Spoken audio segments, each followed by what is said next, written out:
নমস্কাৰ মুখ্যমন্ত্ৰী ডাঙৰীয়া, আপোনাক অসমৰ সাংবাদিকত্ব যোৱা 12টা বছৰে সত্যানাশ হৈছেই। গতিকে কোনো সাংবাদিকক আপোনাক স্পেচিফিক টু দি পইণ্ট এটা কুৱেশ্যন সোধা নাই। মই আচৰিত খাইছোঁ। সেইকাৰণে মই ডাইৰেক্ট আপোনাক এটা প্ৰশ্ন সুধিব বিচাৰিছোঁ যে কিবা এটা অদ্ভুত লাগিছে। যোন জুবিন গাৰ্গক লৈ লাখ লাখ মানুহ ওলাই গৈছিলে, প্ৰায় এসপ্তাহতকৈ বেছি দিন গোটেই অসম স্তব্ধ হৈ আছিলে। মানে মোটামুটি এটা নন অফিচিয়েল লকডাউন বুলি ক'ব পাৰে, কাৰ্ফিউ টাইপ তেনেকৈ হৈ আছিলে। দোকান পোহাৰ বন্ধ, কেনেকুৱা এটা পৰিৱেশ আছিলে চিন্তা কৰকচোন।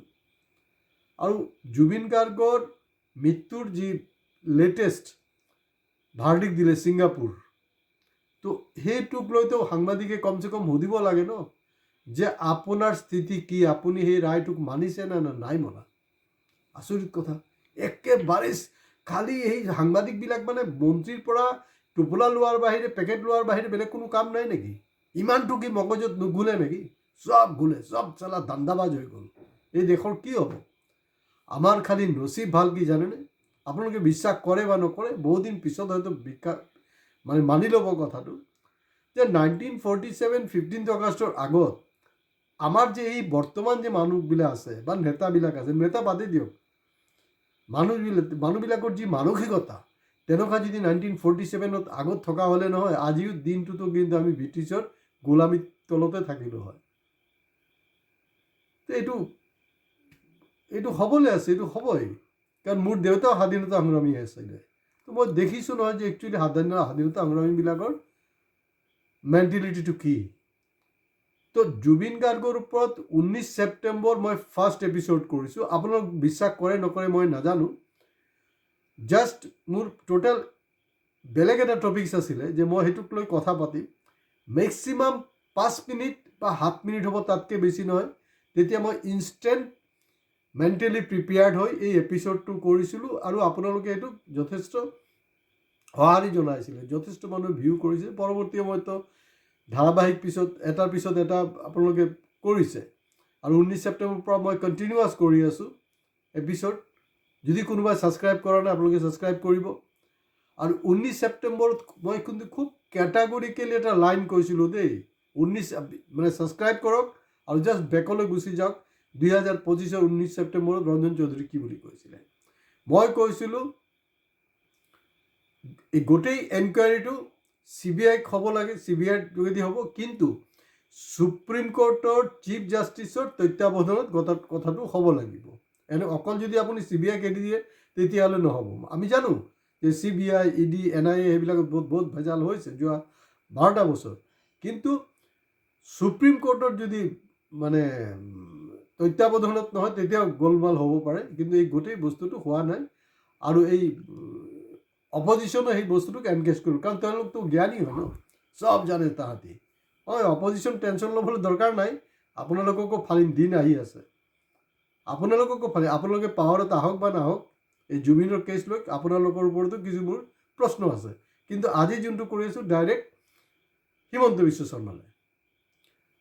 এতিয়া আপুনি অংক দিছিলে যে ছিংগাপুৰতকৈও আমি যিবিলাক কৈ আছোঁ ছিংগাপুৰতকৈ অসম যে স্মাৰ্ট পুলিচ আছে তাহাঁতৰ পাৰফৰ্মেঞ্চ ভাল।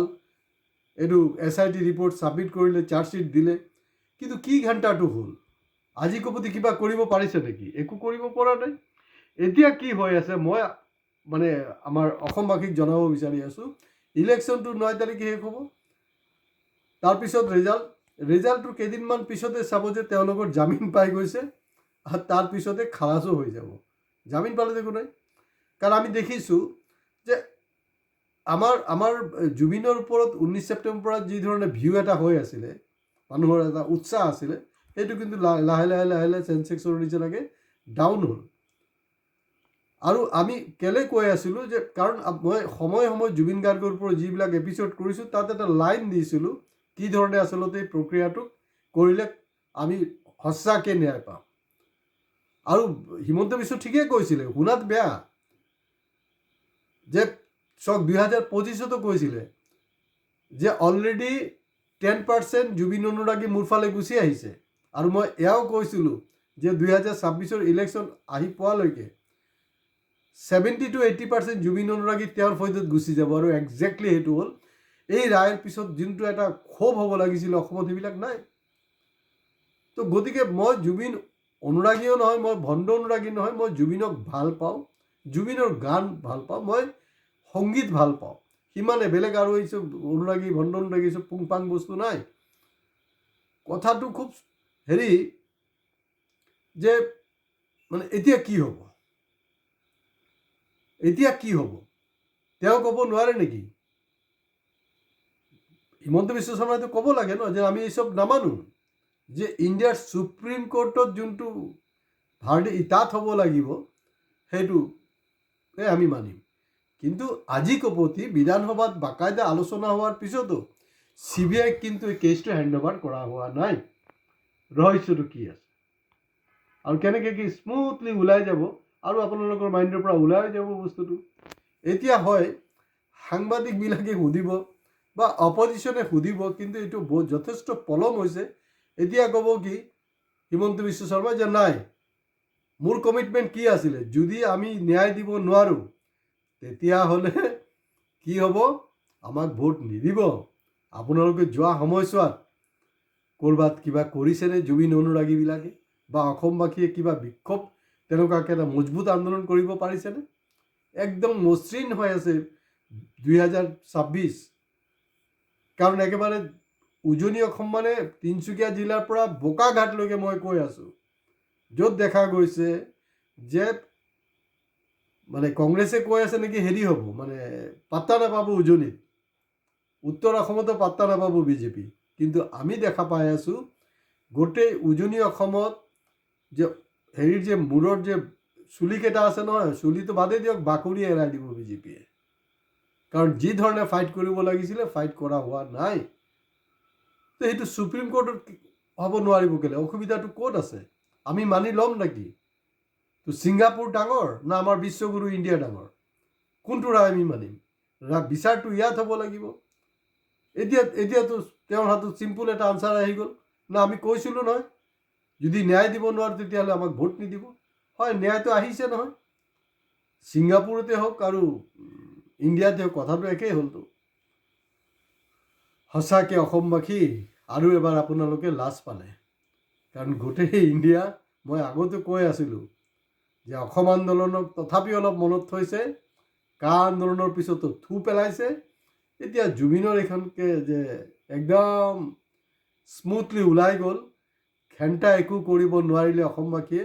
তো গতিকে মানে একদম চেই লে কৰিব কিন্তু অসমৰ মানুহক বেলেগ ষ্টেটত। মই আপোনালোকক কৈ দিছোঁ আৰু বেছি পিটন খাব।